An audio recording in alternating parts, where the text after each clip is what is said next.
We'd like to Miss Atisha, on behalf of the people of Manila, thank you very much. You gave us great honor today.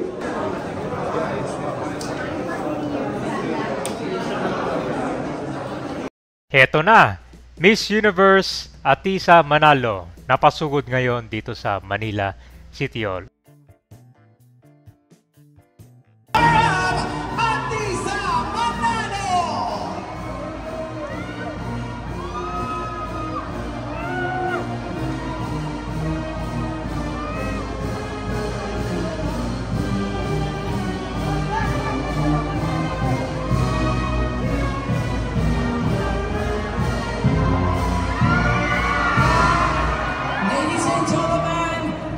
Miss Universe third runner-up, Atisa Manalo!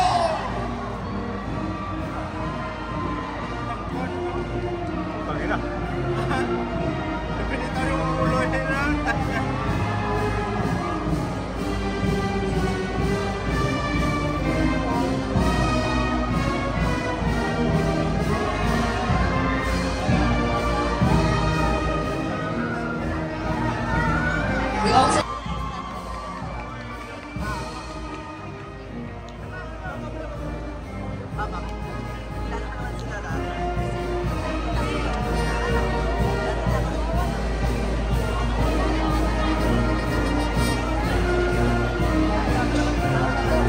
would like to thank our director from Department of Tourism, Culture and Arts of Manila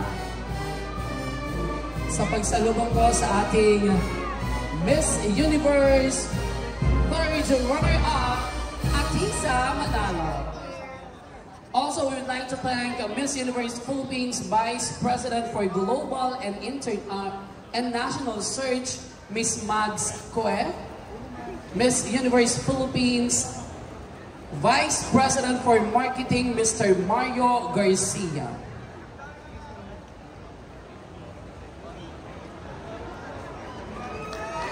Muli po, mga kapwa namin empleyado ng Manila City Hall at mga batang Maynila, palakpakan po natin Miss Atisa Manalo.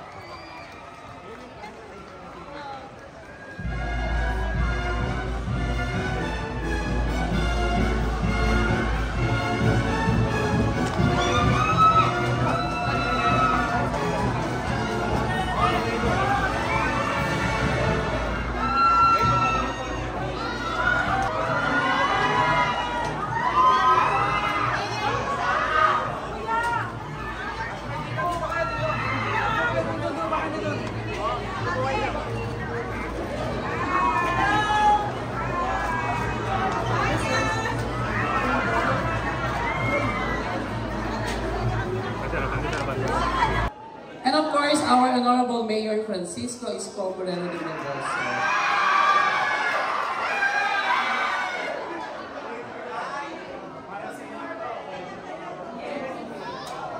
And our Vice Mayor Chi Atienza.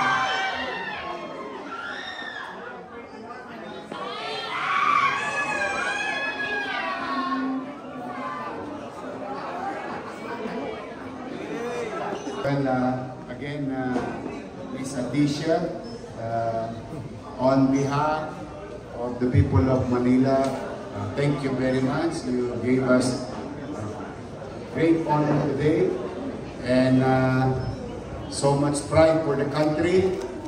And first landing mo is what you call here is what you call kilometer zero. Yes. Your journey in the country starts in Manila, where the kilometer zero is there. Makikita mo yung sa Luneta, zero, kilometer zero. It's where all the land, miles and kilometers. Na naman. Masaya kami lahat. Kaya we are very grateful to Sparkle. Thank you very much to Sparkle family. And so good luck sa iyo. And I hope you will inspire a lot of kids. Thank you very much. Mga bakla, sabay-sabay. Thank you. Thank you!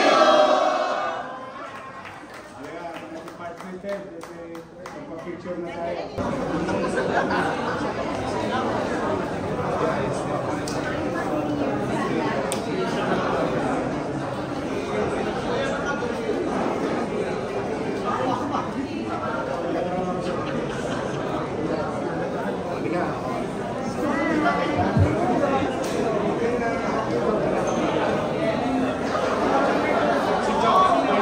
Tsaka na yun.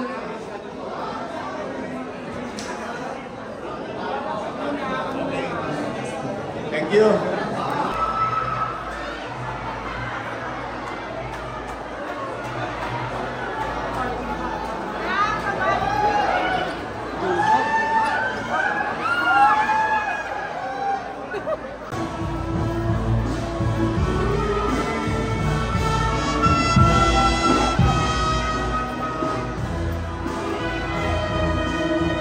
Ayungan mo pre, nainita na pre.